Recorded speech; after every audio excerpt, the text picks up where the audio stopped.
YouTube, welcome to another tutorial video. So today we've got the Christmas song by James Kazik. Hopefully I said that right. Some of y'all may be doing this for your high school or for your middle school December Christmas concert.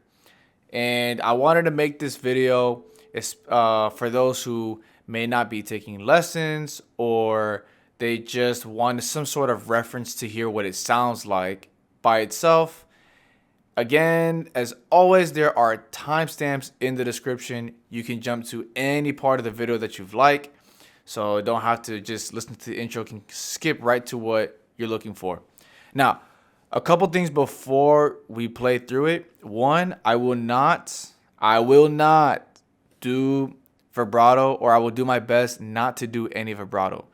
Just because some people don't know how to do vibrato, so I want it to be as realistic as it could be. If you know how to do it, that's awesome. Nice. Now, the other thing is I'm going to be playing along with the YouTube track for this.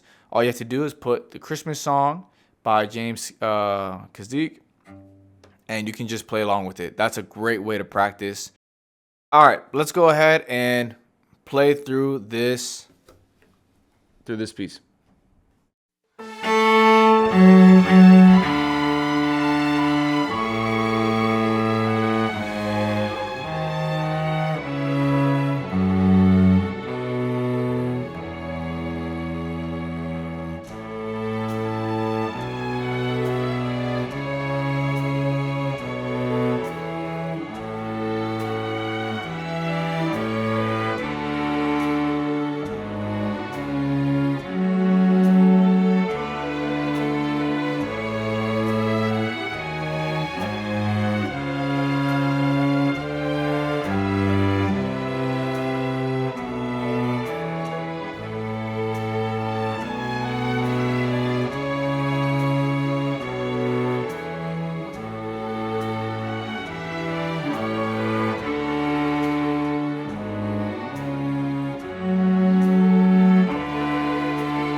All right, let's talk about it. So this video shouldn't take too long. We're going to talk about a couple of things. Again, this is just a tutorial for you to have an idea of what it's supposed to sound. We're going to do a couple of spots. The first thing we'll talk about is finger pattern suggestions. So if you have a pencil, go ahead and take out your pencil. You don't have to use these finger patterns, but it's completely up to you. It's just what I would use, and I think it might make things a lot easier. So the first one is measure 2. If I move too fast, you can always just go back a couple seconds or just rewatch a specific part, and you can also slow down the video in the playback option. Now, measure 2, it'll be 2 on A, 1 on G sharp, then shift to 4 on D sharp. Still on the G string. Then we go 2, 2, 3, 3. So all in all, it sounds like.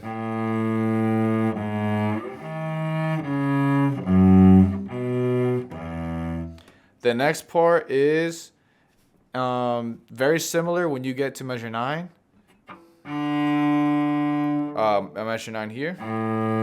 Shift to the D sharp. I would not recommend going here, because then you really gotta either stretch for that C sharp or you're gonna have to shift, and that's not really the best thing that you want to do. So I would suggest doing 1, shift, then 4. Just bring it over. All these notes that we're about to play are in the same exact position, so you don't have to move anywhere. So 4, 4, then 2, then 3, on the D, open, and then back to first position. So again, 2, this is measure 9, 2, 4, 4, 2, 3, open, G, C. Next spot I think is 17. 17 where you have the A. That one, instead of 1, you're going to do 2. So you're going to be in half position, which means when your first finger is behind the first tape and you set your hands there, that's half position. So I would do 2 on the A, 1, 1, then shift to the C sharp, 4, 2 across, 2 back, and then extend to the 1. So that sounds like 2, 1, 1, 4, 2, 2, 1, 1. All right, the other spot is, I think that's 33. 30, 1, 2, 3. Yeah, 33. Very similar like you did before. You're going to be in half position again on the A. So 2, your second finger, middle finger is going to be on the first tape if you have tapes on your cello. So 2. Then you have 1, 1, instead of shifting. Then shift to the C sharp. Shift, 4, 2, 1, 1. Also, I want to give a disclaimer that the buzzing sound that you might hear comes from the F sharp. That sound is it's not fun. It's just the wolf tone, and I guess the wolf tone eliminator, which is this thing right here that you see. It's either not doing its job or it's not good enough. So I'm gonna have to upgrade. Sorry in advance for the any scratchiness that you might hear from the cello. It's just that thing. All right, going on to your soli section. Your soli section, when you have soli, meaning the entire cello section here has the solo, so you all play this together. Instead of doing 1, 1, 1, that's a lot of shifting. That's 1, 1, shift, another shift. It's too many. 1 is too many. So just simplify doing half position, 2 1 2. And then you're going to shift a half step to the G. I would not advise to extend because you're not going to have a good time reaching that. So 2, then 4. Every single time you start it again, it's 2 1 2. Here, same thing, 2 1 2. This is 37, 38, 39, 40. So 40, you're in half position. That's the pickup into 40, which is 3, 2, 3. 2, open, 4, open. Again, that's 2, 1, 2. 3, 2, 3. 2, 1, 4, open. 42 starts on F sharp, so make sure that it's F sharp first, and then the next half note is F natural. Okay, moving on. Next up is the articulation. So for the articulation, we have accents. For example, measure 1, you have your accents, and then some notes have the accents with the tenuto, which is the little dash under the accent. That's a tenuto. We're going to talk about that in a sec. And last but not least, measure 2, you have just the tenuto markings themselves. Tenuto means that it's like a you elongate. In other words, you hold the note just a little bit longer. When two of them are connected, like in measure 2, instead of doing an actual slur, instead of connecting them that way, where the sound doesn't stop, it's like you're playing two separate notes, but in the same bow. So watch again. Instead of.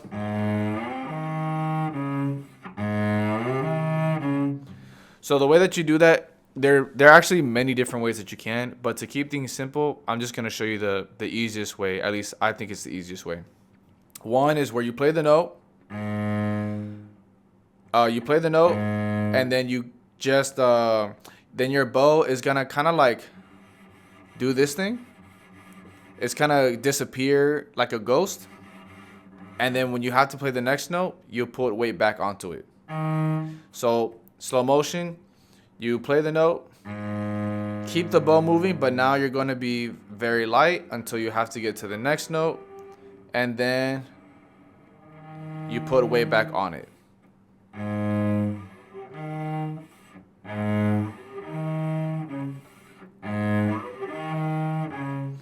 Another easy way is imagine that you are, imagine that you squeeze these two fingers, your index and your thumb. You just give a little pinch. So it may be hard to see from the camera, but just watch how my first finger will pinch. This is the other way you can do it. I'm not really the biggest fan, but you can do that. Oh, hopefully you'll be able to see it. So you have. So the bow keeps moving. Your arm is going to continue pulling, or it's going to continue pushing. And at the same time, you're just going to pinch. So see if you can see it. Pinch, pinch, pinch, pinch, pinch, pinch, pinch, pinch, so on and so forth. I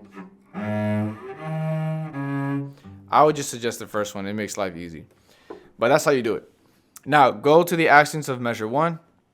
So the accent is, imagine that you're gonna bite the string, and you're going to, like leapfrog, how you have to bend your knees and then jump and land on your knees again. You're going to bite the string, let go, and bite again. Let go and bite again. Let go and bite again. So in other words, you bite the string first before you move the bow. You bite, let go, and bite again. Then let go and bite again.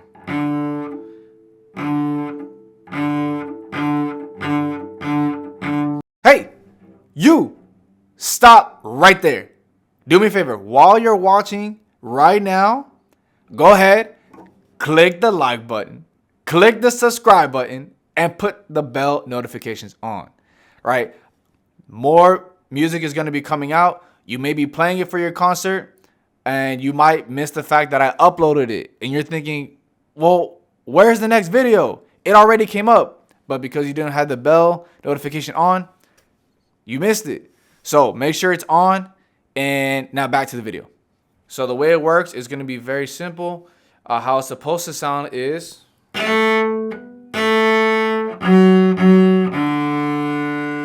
instead of,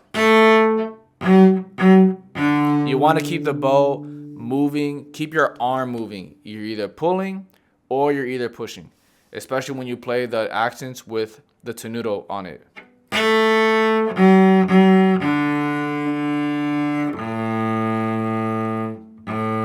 There we go.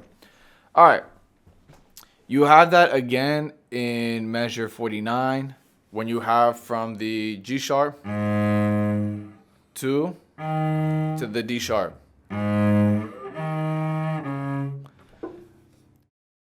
Reminder, you can always play back, or you can jump, or you can just watch the video again. Make sure that you pause and practice what we're talking about first before you jump to the new section, because you may not remember everything that I talk about in one sitting. When we do our dynamics, we're gonna focus more on bow speed instead of bow weights. Example, if I play short, I'm gonna use the same amount of weight, but different speeds of bow. So a little bit of bow, very slow. And as I speed up how much bow I'm using, you can hear that it's getting louder. And when I use less, or when I slow down my bow, it gets softer. Right? So when you do measure 4 and all of your hairpins and all your crescendos, so, try measure 4. You have ready and slow, speed up, use more, and then slow down here. We're slow, then we're going to speed up. And now we're going to slow down. Slow. Not the tempo is slow, but you're using a very slow bow. So that's what you're going for, and that'll help you throughout all your dynamics. And then take a look at pickup 2, 36. When you have the soli, that's mezzo forte. Whatever tempo, whatever dynamic you see, just bump it up a notch, because it's the solo section. Unless your cello section has significantly more players than everyone else. But at the end of the day, just listen to what your conductor says, because they'll be the ones who are going to guide you anyways. So you have, the G is not the time that we should be using the most bow. The crescendo is going to the E, which is the forte. So we have to lean into all the notes that are going to the E. Slow, speed up, and you use the most bow. Slow down, because we're doing the next one. Speed up.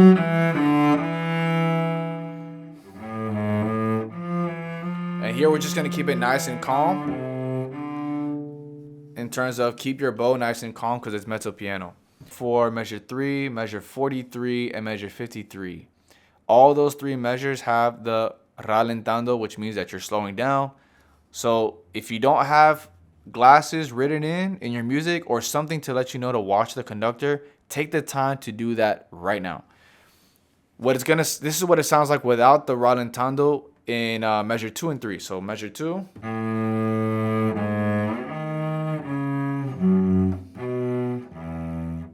Right. But with the rallentando, you're going to do.